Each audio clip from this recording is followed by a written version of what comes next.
everyone, and I like to start off by saying that I am going to start copying Sabine by saying welcome to 50% off Bookian. And today I am going to do my very late uploaded video of my June wrap-up. Let's get to the main point of the video. So the first book I read for the month was The Sherlockian by Graham Moore, or Graham Moore. I'm honestly not sure how you pronounce it, but yeah, let's just say Graham Moore for the sake of my brother not strangling me for saying Graham, just in case he sees this video. Yeah.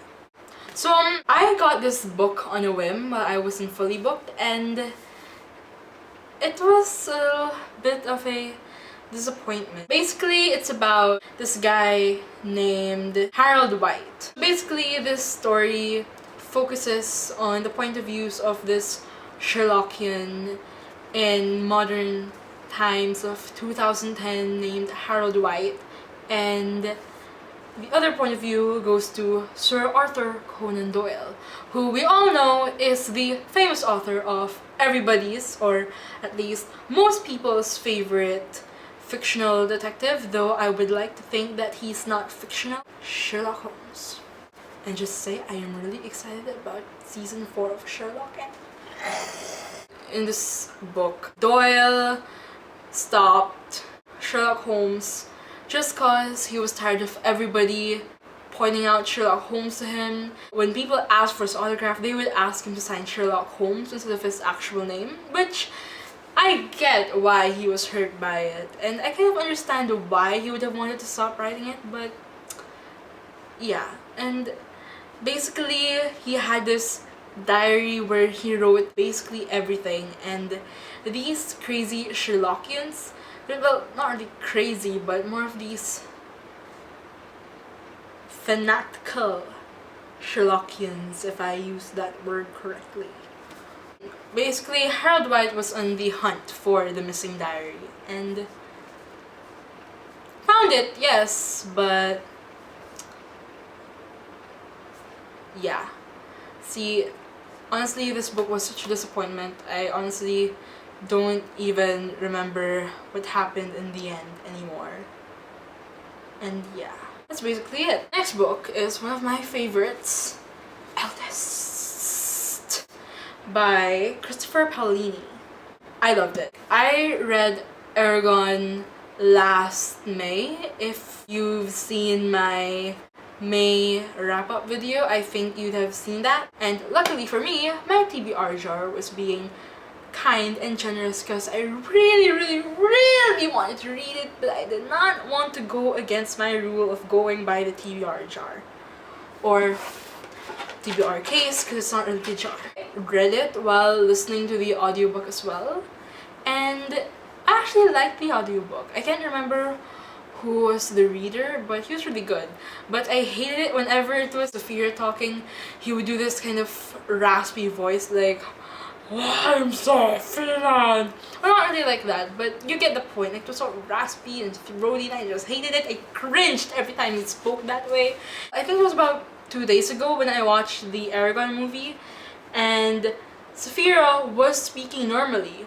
So when I read Brizinger, I hope I pronounced it correctly, and Inheritance, I am going to imagine Sophia speaking normally like an actual human being, because that throaty kind of voice just Anyway, I really loved it, and I have to be honest, I have to say this, but I was reading it, last month I was taking college entrance review classes, and well, I was so bored during it, and I was seated at the very back behind a lot of people, and not a lot of people could see me, so thick hair, face, and it was really cold, so I got to wear a jacket, hood up, earphones in. I got to listen to the audiobook while staring at the person speaking in front of me, who honestly I did not understand because, well,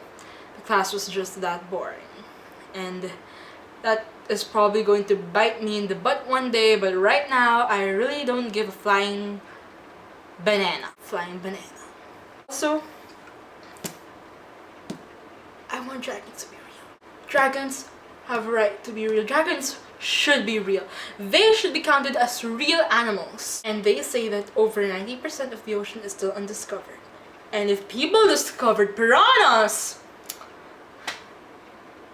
come on people, dragons have to exist. They are awesome. Next is Cinder by Marissa Meyer. I was just thinking it would be another Cinderella story, but well, I really liked it. I even listened to the audiobook while reading it. Well, mostly listened to the audiobook because I had a lot of things to do with both of my hands, so I kind of used the audiobook to my advantage. And also, honestly, I haven't read the bonus short story included yet.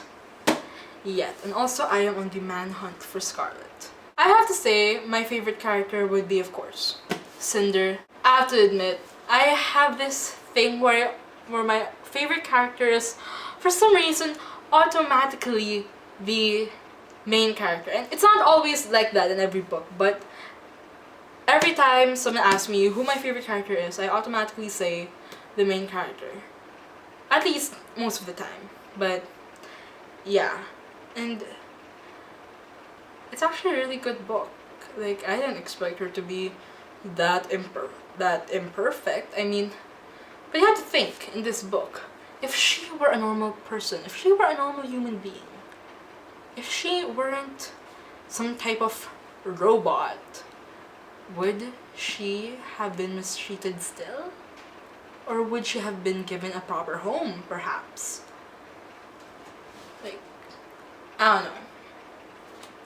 So, next up is City of Glass by Cassandra Clare. Okay, where to start off with this book? Where to start off? Okay, I like the plot. Kind of poorly executed though. I'm sorry, but reading this book, it just felt like it was just a fanfic of City of Bones or something, or City of Ashes. I mean, like, I chose this book as a weekend read, and up to now, I felt like my time was wasted on it.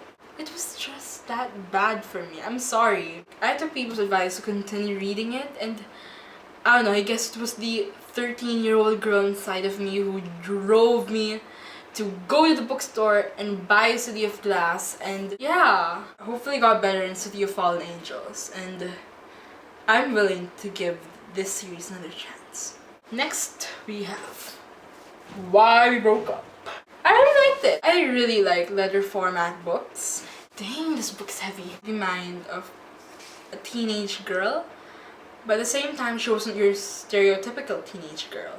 She mostly came out to me as hipster because of her interest in old movies, but I know that people aren't really hipster just for liking old movies. She just came out to me that way for some reason. I don't know why. Honestly, I nearly gave up around the end.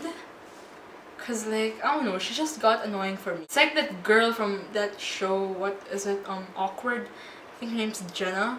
I think I only lasted up to the 3rd episode because I just found her really annoying, and that's how I felt about Min in this book. And yeah. And honestly, if they hadn't broken up, I think Min and Ed would have been a really good couple. But, well, they did. That's why the book is called Why We Broke Up. And lastly, my favorite book of the whole month of June, How They Met by the Honorable David Levithan. So basically, How They Met and Other Stories by David Levithan. It's a book about gay couples, lesbian couples, and the occasional straight couples in their relationship. This is officially, right now, my favorite book. To me, it actually tops The Fault in Our Stars, which is a really big deal for me because I really love that book. Stereotypical teenage girl here. My favorite story from this book would be Starbucks Boy, which is actually the first story. and basically the one I mostly remember. And also, because of one of the stories here, I am very addicted to the song In Your Eyes by Peter Gabriel. Yes, that was basically my June wrap-up. Hope you guys really liked it. The heat and complete.